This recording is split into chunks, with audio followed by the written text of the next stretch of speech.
It's the Atlanta Grubber Podcast with surefire restaurant reviews from throughout the Atlanta metropolitan area. Hosted by Joe Duffy, there is a special focus on his home chomping grounds of Alpharetta and Roswell. You can follow the podcast on Twitter and Instagram at Atlanta Grubber and on atlantagrubber.com. Without further ado, here is your infallible restaurant whisperer, Joe Duffy.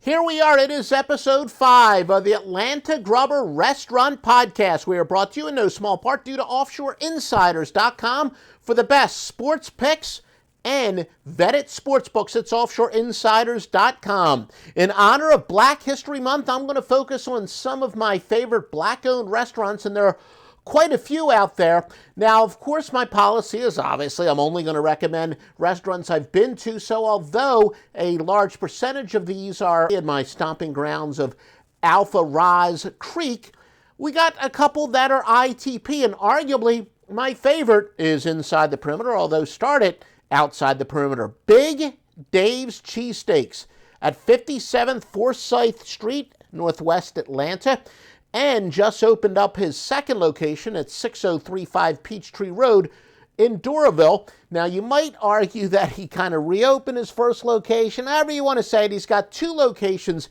that are currently open. The original location, he literally grew out of it. In fact, I started going there when the place was known as Dave's Phillies and Water Ice, next to a gas station at Tilly Mill and Peeler Roads. Look, I'm going to flat out tell you, I know it's kind of nerdy, but for me, part of the fun of being a restaurant nerd is saying I was eating here before the rest of the world was, and I was. I was going there when Derek Hayes, the owner, had only 1 employee. By the way, the name comes from his father, Big Dave, his dad, who unfortunately passed away at a very young age. But like I said, when I first started going there, it was just Derek and 1 employee.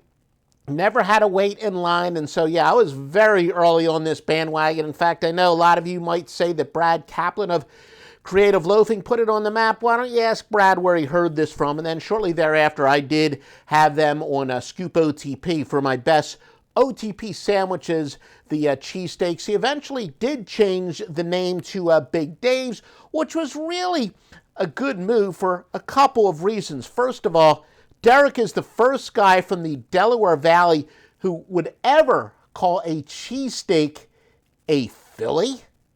Still the same place, but one other pretty important reason for the name change. Grammar Girl here, I'm Mignon Fogarty. Not to mention, he spelled Phillies in the possessive, not in plural. I mean, if you really want to call a cheesesteak a Philly, the plural would be like the baseball team, the Phillies. But anyway, the bottom line is this is the best cheesesteak in Atlanta history. I've been here since 1988. There have only been a few that are even in the same league. Currently, yeah, Fred's, who we did feature in episode 1, is number 2 right now. And in the past, Stacy's and Alpharetta, although it's now Johns Creek. But anyway, the owner there was from West Chester, Pennsylvania. He put out a very good legitimate cheesesteak, Chase's, which is also going, unfortunately, said his Philly grandmother taught him. I know some people swear by Woody's and Mad Italian. Mad Italian in particular, very good, but there is no question that this cheesesteak from the West Philadelphia native is the best. Yo, Adrian! I did it!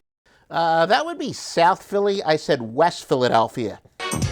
In West Philadelphia, born and raised. The tipping point for Derek and Big Dave's was once Derek upgraded to grass-fed beef. Think that's really the point where he leapfrogged Fred's and was clearly the number 1 cheesesteak in the Atlanta area.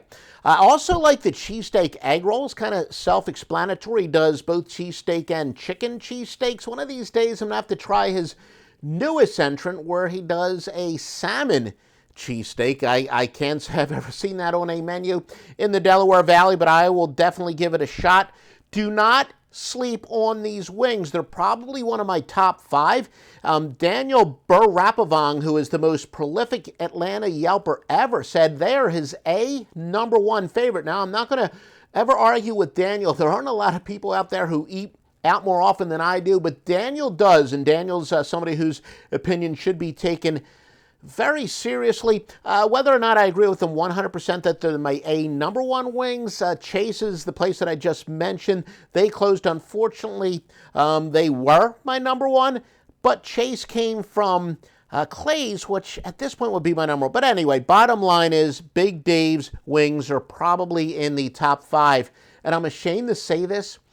I love water ice, or if you're from the Philadelphia area, water ice. I still haven't had the water ice at Big Dave's. Next trip, clearly going to have to rectify that situation.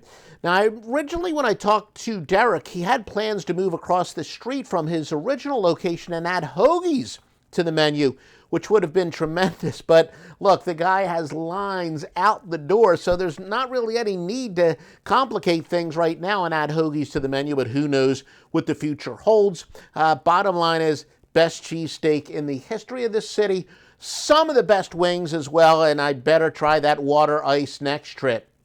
Now to sound bites with news, notes, and quick hitters on Atlanta area restaurants.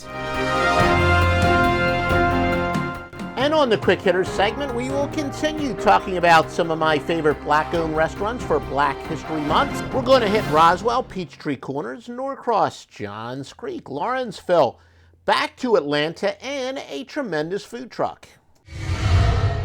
Favors and Flavors, although it's really on Highway 9, technically it's at 11775 North Fall Lane in Alpharetta. What do you have to get? Without any question, the Bunch Drive Seafood Boil. Shrimp, scallops, corn, snow crabs, sausage. The shellfish can vary a little bit depending on what is seasonal, but this is the thing to get there. Also had the seafood pasta, tremendous Alfredo sauce, Cajun shrimp, mud bugs, andouille sausage. The entire family liked the beignets, a little bit lighter than most. Definitely up there among my favorite in the area. The very nice people, they also own the wine store a couple doors down. In fact, I think they own everything in that strip mall. I was lucky there. I got there one day, was getting some takeout. And by the way, this is before COVID, before any social distancing was necessary. And they were setting up some type of tasting wine event. Very nice young lady as she was setting up. I guess she was the sommelier or the GM or whatever. She's like, do you want some wine? I'm like, are you going to twist my arm or whatever? But she gave me some really good red wine. Tremendous people. Very nice young lady. Excellent place. Favors and Flavors.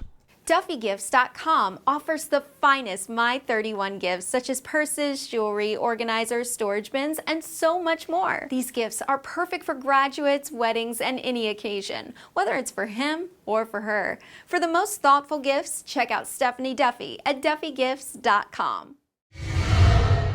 Sublime Donuts at 535 10th Street in Atlanta. They also have a second location on Briarcliff. These are, simply put, some of the best donuts ever. They're traditional donuts as opposed to, say, the Bismarcks, which I absolutely love at Dutch Monkey Donuts, which has some Pacific Northwest type stuff. We'll talk about them on a future episode. But back to Sublime Donuts.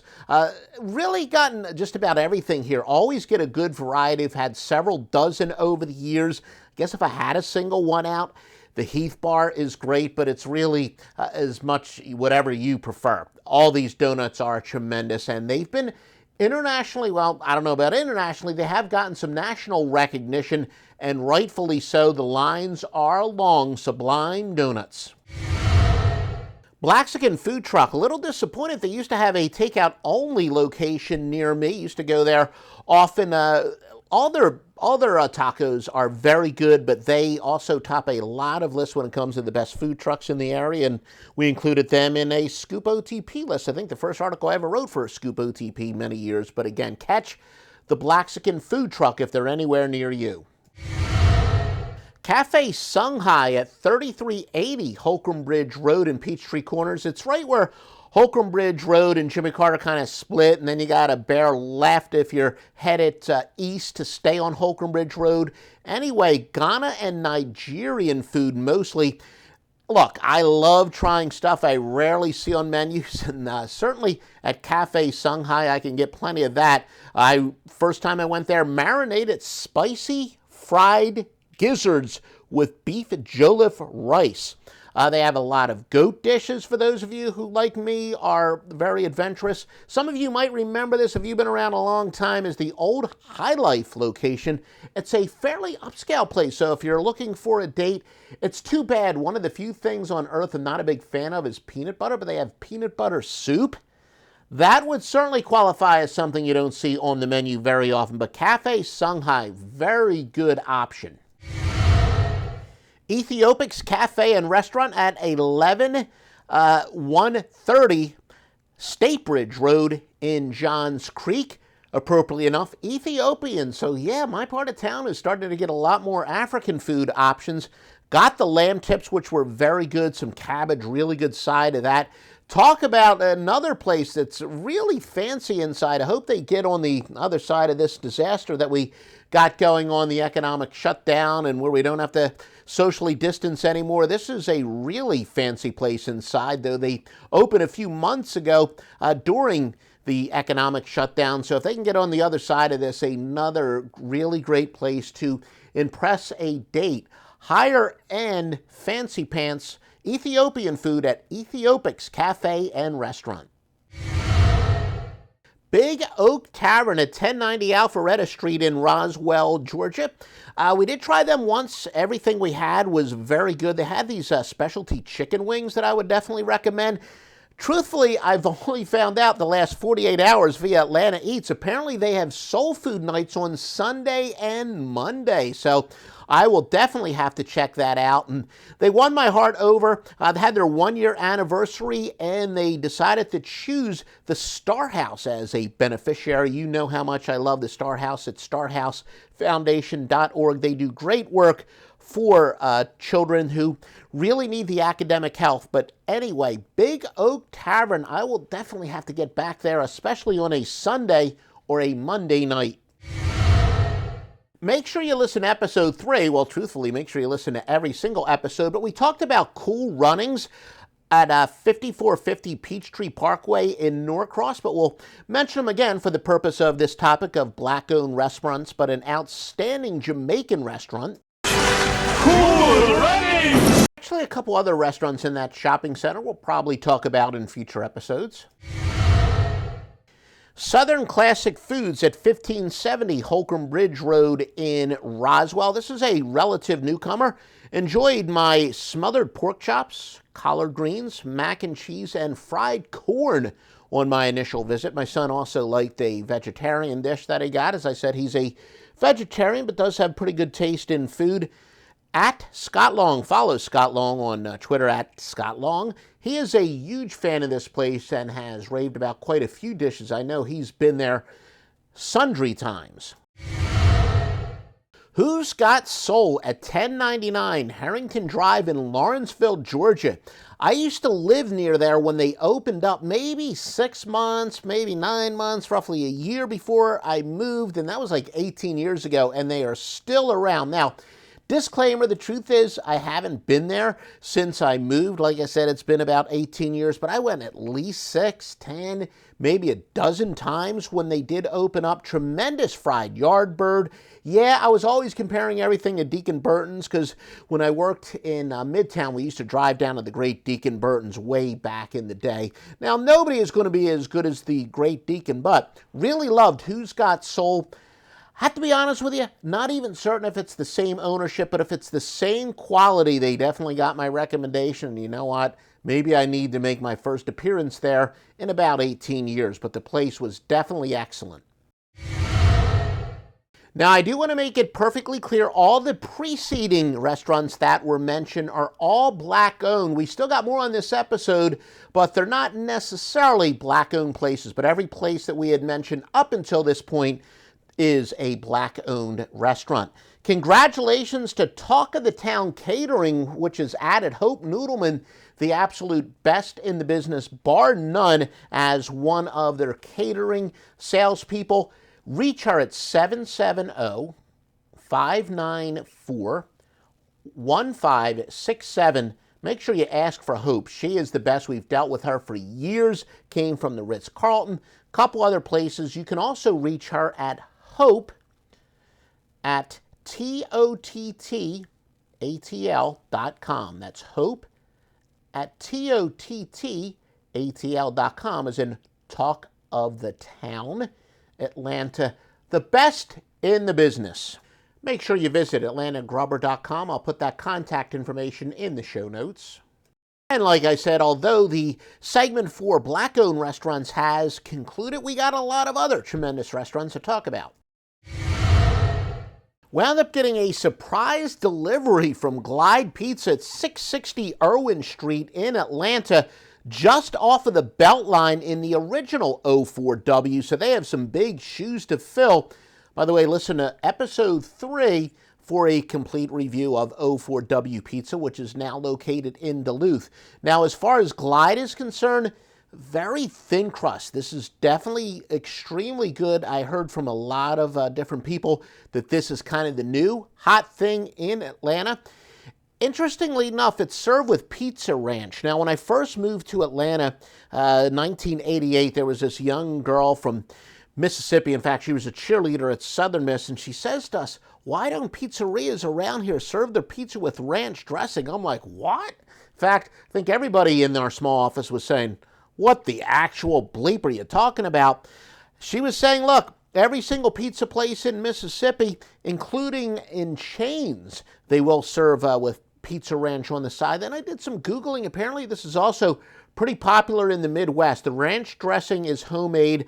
Definitely intend on getting back to the Beltline. The Duffy family loves the Beltline. As soon as Tony Fauci allows us back on the Beltline again, we plan on eating Glide Pizza straight out of the oven. Very good, and I can see why this is kind of all the rage in Atlanta right now. But once word spreads that Atlanta Grubber gives them the thumbs up, you're going to have to be able to beat the crowd. It's just a matter of time before people start saying, I learned to finish my work quickly. I had to finish quickly to get in line at Glide by 5. Glide Pizza just off of the Beltline and not too far from the Krog Street Market. Coming up, a place that just keeps on keeping on with a signature item. We're brought to you in no small part by Duffy Scents, S-C-E-N-T-S. Yes, my wife is an authorized Scentsy dealer, and I love these things for my office. In fact, my wife's actually told me, stop being obsessed with these things. You don't need to have them in every room in the house because the wonderful scent definitely does carry. We got a pretty large house, and I have one in my bathroom, one in my corner office, and you can smell it all downstairs. And they have seasonal scents, which in some respects has me upset because I fell in love with this breakfast in bed, which is apparently a fall winter one, but really smells like a Vermont breakfast, a syrupy smell. However, in season, at least as we file this, all the citrus ones are great. I promise you, you're going to love it. Please visit Duffy Scents, S-C-E-N-T-S, DuffyScents.com. Athens Greek Restaurant at 10753 Alpharetta Highway in Roswell. Do not confuse this with other restaurants around town with Athens in the name. This is a single standing restaurant. And look, when I first moved to this part of town about 18 years ago, we truly were Bloomin' Onion Acres. We were nothing but crappy chains, but Athens was a rare case where you can get really good food. Now, the scouting report here is, to tell you the truth, more so than most restaurants where all my favorite restaurants, usually everything is good. At Athens, the star of the show here is without question the gyro, and that includes the chicken gyro. The tzatziki sauce is really good, but they use definitely a high-quality meat. The pita bread is excellent, and the tzatziki sauce, it's a thick one, tasty. Probably the best tzatziki sauce I've had this side of the original Grecian gyro at the airport on Virginia Avenue, and I guess I'll have to talk a little bit more about that on a future report as well. But really like that. Now, they do have a pretty solid burger. Athens Greek Restaurant, another thing, they have some fairly good, not so authentic sandwiches. For example, they have something called a cheesesteak. I think they even call it a Philly cheesesteak. It's not really an authentic one. They serve it on kind of like a little sandwich bread type of roll, but a very good sandwich as long as you're not expecting a true cheesesteak. And they even have what they call a Cuban sandwich, except they serve it with a thin piece of steak instead of pork. Again, not exactly an authentic sandwich, perhaps poorly named, but a pretty solid sandwich in and of itself. The only thing I really didn't like here would be the Parmesans, the chicken and the veal Parmesans. However, for a gyro, one of the best gyros in metropolitan Atlanta, there's a reason that they have been around for, I think, close to 30 years. Athens Greek Restaurant, it's in my home chomping grounds of Roswell, and again, this is their only location, so do not confuse with other restaurants around town with Athens in the name. Your Atlanta Grubber does have a favorite charity to support. Please visit starhousefoundation.org, serving 300 at-risk children in 5 Title I North Fulton County schools. More than 3,500 kids live in poverty in North Fulton, despite being one of the most affluent areas in Georgia. 9,000 plus students in our primary service area are not meeting third-grade reading standards. Starhouse Foundation tries to narrow the gap, and yes, I can say us or our. When I do that, I've been a volunteer there for, I guess it's been about 3.5 years. Obviously, it's on hold because of this COVID stuff, but this is a tremendous organization. Now, I'm just talking about my volunteer work. The Starhouse Foundation is still helping these kids remotely. Please visit starhousefoundation.org. Be as generous as you possibly can. I can tell you, having worked inside and out from the front lines, this is a spectacular organization.